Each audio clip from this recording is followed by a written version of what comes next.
बड़े भाइयों ना बड़े भाई बन के ना बाप बनने की जरूरत नहीं है।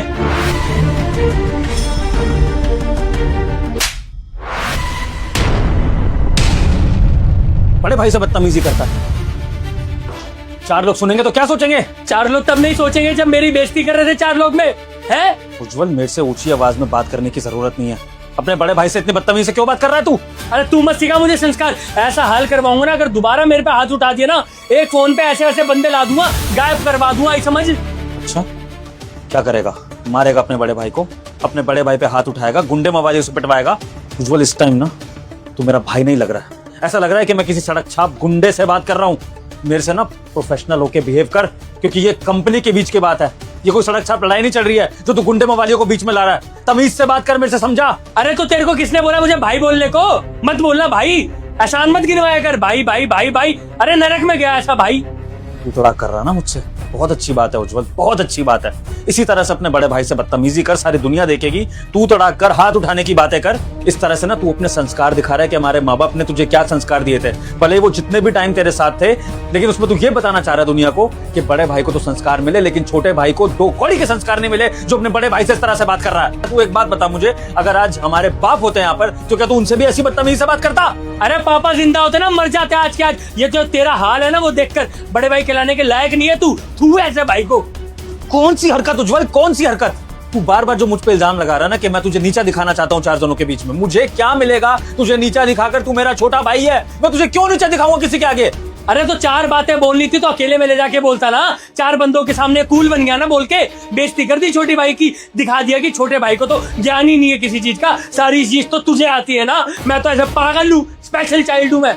अरे 4 लोगों के आगे मुझे पागल दिखाना चाहता ना कि मेरे में बुद्धि नहीं है, मैं किसी काम का नहीं हूँ, मैं कंपनी नहीं संभाल सकता, मैं घर नहीं संभाल सकता। तो इस हिसाब से कुल मिला के सारी कंपनी सारी प्रॉपर्टी तू हड़प ले। तेरे को जानता नहीं क्या मैं अच्छे से? मुझ पर प्रॉपर्टी हड़पने का इल्जाम लगा रहा है उज्जवल, अपने बड़े भाई पर। यस लगा रहा हूँ मैं। शर्म तो नहीं आ रही होगी ऐसी बातें करते हुए? उज्जवल, तू उस इंसान से बात कर रहा है जिसने माँ बाप के जाने के बाद तुझे एक अच्छी लाइफ दी है। भूल मत तू कि माँ बाप के जाने के बाद वो बेसहारा हो गया था और तेरे बड़े भाई ने अपनी जिंदगी सैक्रिफाइस करके तुझे अच्छी एजुकेशन दी, तुझे अच्छे घर में रखा, तुझे अच्छा खिलाया पिलाया। और यहाँ तक कि ये जो लड़की तू देख रहा है ना उज्जवल, तेरी पत्नी, इससे मैंने तेरी शादी कराई, लव मैरिज, इंटरकास्ट मैरिज थी। सारा समाज कह रहा था कि क्या कर रहे हो आप, अपने छोटे भाई को रोको, लेकिन नहीं, मैंने कहा कि नहीं, छोटे भाई की खुशी मैटर करती है, क्योंकि इस बेचारे के पास माँ बाप का प्यार नहीं रहा जो उसकी इच्छा पूरी कर सके। तो अगर मैं उसका माँ बाप बन के उसका ध्यान रख रहा हूँ, उसको पाल रहा हूँ, तो मेरा फर्ज बनता है कि मैं उसकी हर इच्छा पूरी करूँ। और आज तू उस बड़े भाई पे ये इल्जाम लगा रहा है कि मैं प्रॉपर्टी हड़पना चाहता हूँ। थोड़ी तो शर्म कर ले उज्जवल, भगवान से डर। अपने बड़े भाई पे कोई ऐसा इल्जाम कैसे लगा सकता है? गिनवा दिया ना तूने, आसारी करी कराई गिनवा दी ना, कर दी ना मिट्टी। बेटा ये एहसान मत दिखाइयो कि तूने मुझे पाला है, पालने वाला वो है, आई समझ। तू सिर्फ एक जरिया बना है। और क्या कह रहे, तूने करवाई मेरी शादी? मैंने नहीं बुलाया था तेरे को कोर्ट में, मेरे यार दोस्त साइन करने के लिए रेडी थे, तुझे ही नेता बनना था, तू अपने आप आया, मैंने नहीं बुलाया। मेरे पे एहसान मत जताइयो, मैं बता रहा हूँ, आखिरी बार बोल रहा हूँ। प्रॉपर्टी पे कब्जा करने की कोशिश है ना तेरी, है? कंपनी छाती पर लेकर जाएगा, तेरे को दूंगा मैं, तेरे को दूंगा, तेरे को बताऊंगा कैसे प्रॉपर्टी का यहाँ पर बंटवारा होगा, मैं तेरे को बताऊंगा, रुक तू। उज्जवल, मेरे होते हुए इस प्रॉपर्टी का बंटवारा नहीं होगा, याद रखियो मेरी बात। अगर हम दोनों एक ही माँ के बेटे हैं ना, तो तेरी जिद मैं पूरी होने नहीं दूंगा। ये घर का बंटवारा कभी नहीं होगा, याद रखियो तू मेरी ये बात। कदा कहीं का।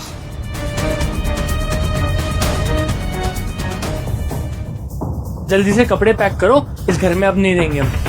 उज्जवल, ये क्या तरीका है बड़े भैया से बात करने की? हाँ, तुमने इतनी ज्यादा उनके साथ बदतमीजी की, और उसके बाद अगर उन्होंने कुछ बोल भी दिया, तुम इस तरीके से घर छोड़ने का फैसला कर लोगे? देखो उज्जवल, ऐसे गुस्से में ना डिसीजन नहीं लिए जाते, थोड़े से काम डाउन हो जाओ, उसके बाद डिसीजन ले लेना। तुम्हें मेरी बदतमीजी दिख रही है, उनकी नहीं दिख रही? वो कैसे पेश आ रहे हैं मुझसे, 4 बंदों के आगे बेइज्जती कर दी मेरी, क्या हक बनता उनका? अकेले में समझाते ना मुझे। देख रही हो तुम छोटे भाई की तमीज, जिस भाई के लिए पूरी जिंदगी मैंने क्या कुछ नहीं किया, उस भाई ने 2 मिनट नहीं लगाए मुझसे तू तड़ाक करने में, मुझ पर इल्जाम लगाने में और प्रॉपर्टी के बंटवारे जैसी बात करने के लिए। आज ना मुझे बहुत रिग्रेट हो रहा है टेंशन कि क्यों है मेरा भाई। या तो फिर मैं सिंगल चाइल्ड होता, और या तो फिर मेरे माँ बाप जिंदा होते, क्योंकि अगर माँ बाप जिंदा होते तो कंचन मैं अपने छोटे भाई को उन तक सौंप देता। तो कहता कि इसको मेरी नजरों के सामने से दूर कर दो, इसके पास रहो, क्योंकि अभी तो मुझे इसे झेलना पड़ रहा है, क्योंकि बड़ों का साया नहीं है इस घर में। तो सोचता हूँ कि चलो उसके सिर पर बड़ों का हाथ रहेगा, लेकिन इस तरह की बदतमीजी करेगा ना कंचन मेरे साथ, मुझसे इस तरह से व्यवहार करेगा, तो वो दिन दूर नहीं है कि मैं इससे दूर हो जाऊंगा। और मुझे ना अब खून के रिश्तों से घिन सी आ रही है कंचन, क्योंकि जिन रिश्तों के लिए आप इतना कुछ करते हो, आप सोचते हो कि रिश्ते जिंदगी भर आपके साथ रहेंगे, जब वो आपसे इस तरह से बात करते हैं ना, आपके किए हुए को नकार देते हैं, तो कंचन जीने का मन नहीं करता है। अरे बड़े हैं वो, अगर गुस्से में उन्होंने तुम्हारे ऊपर हाथ उठा भी दिया तो क्या हो गया, बड़े तो हैं तुम्हारे। और हाँ, तुम छोटे होके अपनी मर्यादा भूल रहे हो क्या? तो मुझे एक बात बताओ, किसी एक आदमी का नाम बता दो जिसने बताया हो तुम्हें कि बड़े भैया तुम्हारी बुराई करते हो या तुम्हारे बारे में भला बुरा बोलते हो। अरे रूपा, मुंह पे कोई नहीं बोलता, पीठ पीछे ना हर कोई बात करता है। ऐसा नहीं है उज्जवल, पीठ पीछे सब बड़े भैया की तारीफ करते हैं कि अगर बड़ा भाई हो तो तुम्हारे बड़े भाई जैसा हो। सबको ये दिखता है कि वो तुम्हारे बारे में कितना सोचते हैं, लेकिन तुम्हें ही नहीं दिखता, और तुम उनके बारे में ये सोचते हो कि वो तुम्हारे बारे में बुरा सोचते हैं। ऐसा कैसे हो सकता है उज्जवल?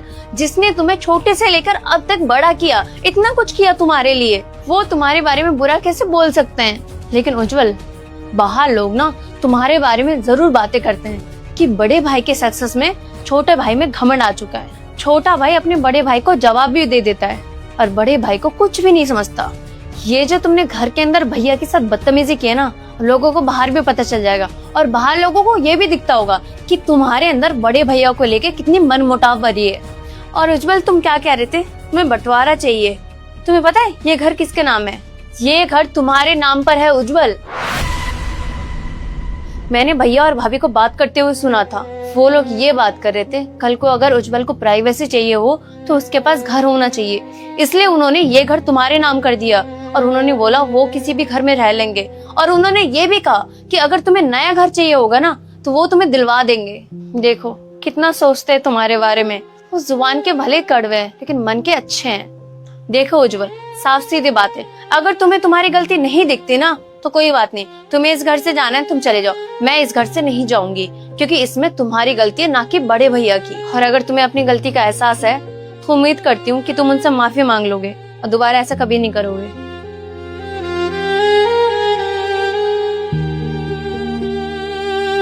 विभोर, मैं जानती हूँ कि उज्जवल ने आज तुम्हारे साथ बहुत बदतमीजी करी है, लेकिन तुमने क्या किया? उस पे हाथ उठा दिया, वो भी उसकी बीवी के सामने। उज्जवल अब बच्चा नहीं रहा, वो बड़ा हो गया है, उसकी शादी हो चुकी है। और एक बात बताओ, तुमने खुद ही कहा ना कि इस घर में माँ बाप नहीं है, बड़ों का साया नहीं है, तो सारी जिम्मेदारी ना सिर्फ तुम्हारे कंधों पे है। तुमको माँ बाप का दर्जा संभालना था, लेकिन तुम क्या कर रहे हो? छोटों पर हाथ उठा रहे हो। उनको प्यार से समझाओ। प्यार से काम नहीं सिखाया जाता है कंचन, काम सिखाने के लिए डांटना पड़ता है और काम सीखने के लिए डांट खानी पड़ती है। वो कोई अंबानी की औलाद नहीं है जो उसे डांट नहीं पड़ेगी, और डांट रहा हूं तो उसके भले के लिए, क्योंकि मैं एक्सपीरियंस्ड हूं, मुझे काम धंधे का पहले से पता है, तो मैं चाहता हूं कि वो मुझसे भी आगे निकले, इसलिए उसको डांटता हूं। लेकिन अगर उसको ये डांट नहीं लेनी है, उसको पैम्परिंग चाहिए, तो सॉरी कंचन, मैं वो पैम्परिंग नहीं दे सकता हूँ। भाई हूं उसका, माँ नहीं हूं उसकी। और कंचन एक बात और, मुझे उसकी पैरवी करने वाला एक भी इंसान इस घर में नहीं चाहिए। अगर तुम्हें उसकी पैरवी लेनी है तो फिर एक काम करो, तुम भी जाओ और जाकर उसके साथ और छोटी बहू के साथ मिलके मुझे बुरा भला बोलो, लेकिन मुझे अकेला छोड़ दो, क्योंकि अब मैं और सुन नहीं पाऊंगा कि कोई मुझे गलत ठहरा रहा है, जबकि मैं जो भी सोच रहा हूँ या कर रहा हूँ उस घर की भलाई के लिए और अपने छोटे भाई की भलाई के लिए, लेकिन ये चीज किसी को नहीं दिख रही है। भैया आपसे कुछ बात करनी थी। कंचन, इसको बोल दो कि यहाँ से चला जाए, मैं इससे 1 मिनट भी बात नहीं करना चाहता। अगर अब ये मेरे से कुछ भी बात करेगा तो सीधा लड़ाई होगी, और अगर लड़ाई होगी तो इस बार मैं पुलिस बुला लूंगा। इसको बोलो चला जाए यहाँ से। भाभी सिर्फ 5 मिनट बात करनी है, 5 मिनट होते ही आप बाहर आ जाना, बस 5 मिनट। ठीक है विभोर, प्लीज ठंडे दिमाग से सोचना।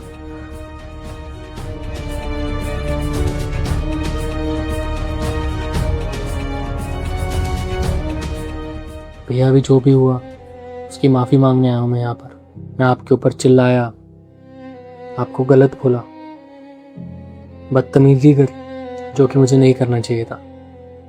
मुझे सब समझ आ गया है कि आपने जो भी कहा, जो भी किया, मेरी भलाई के लिए ही किया। कुछ ना कुछ सिखाना ही चाहते थे मुझे, छोटा भाई हूँ, बुरा तो नहीं चाहोगे। मुझे रूपा ने भी काफ़ी खुद समझाया कि आप और भाभी हमारे बारे में कितना सोचती हो, मेरे बारे में कितना सोचती हो। गलती हो गई, आइंदा ये गलती कभी नहीं दोहराऊंगा। माफ़ कर देना, बस यही कह सकता हूँ मैं। छोटी बहू ने तुझे तेरी गलती समझाई? चलो अच्छा है, बीवी तो तेरी अच्छी आ गई है, उससे शादी कराने का डिसीजन गलत नहीं था, अच्छी बात है। तो फिर अब माफी क्यों मांग रहा है? अब क्या चाहिए?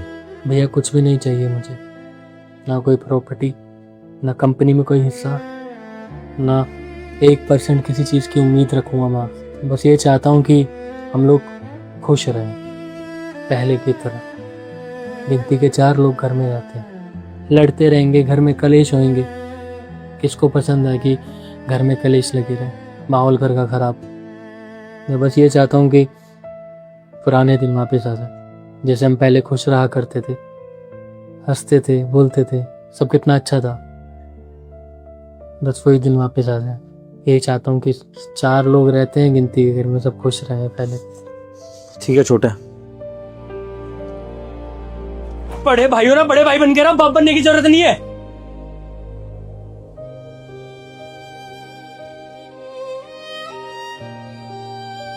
बड़े भाई से बदतमीजी करता है। 4 लोग सुनेंगे तो क्या सोचेंगे? 4 लोग तब नहीं सोचेंगे जब मेरी बेइज्जती कर रहे थे 4 लोग में, हैं? उज्जवल, मेरे से ऊंची आवाज में बात करने की जरूरत नहीं है। अपने बड़े भाई से इतनी बदतमीजी से क्यों बात कर रहा है तू? अरे तू मत सिखा मुझे संस्कार। ऐसा हाल करवाऊंगा ना, अगर दोबारा मेरे पे हाथ उठा दिया ना, एक फोन पे ऐसे वैसे बंदे ला दूंगा, गायब करवा दूंगा, आई समझ? अच्छा, क्या करेगा? मारेगा अपने बड़े भाई को? अपने बड़े भाई पे हाथ उठाएगा, गुंडे मवाली उसे पिटवाएगा? उज्जवल, इस टाइम ना तू मेरा भाई नहीं लग रहा है। ऐसा लग रहा है कि मैं किसी सड़क छाप गुंडे से बात कर रहा हूँ। मेरे से ना प्रोफेशनल होके बिहेव कर, क्योंकि ये कंपनी के बीच की बात है। ये कोई सड़क छाप लड़ाई नहीं चल रही है जो तू गुंडे मवालियों को बीच में ला रहा है। तमीज से बात कर मेरे से, समझा? अरे तो तेरे को किसने बोला मुझे भाई बोलने को? मत बोलना भाई, एहसान मत गिनवाया कर। भाई भाई भाई भाई, अरे नरक में गया ऐसा भाई। तू थोड़ा कर रहा ना मुझसे, बहुत अच्छी बात है उज्जवल, बहुत अच्छी बात है। इसी तरह से अपने बड़े भाई से बदतमीजी कर, सारी दुनिया देख।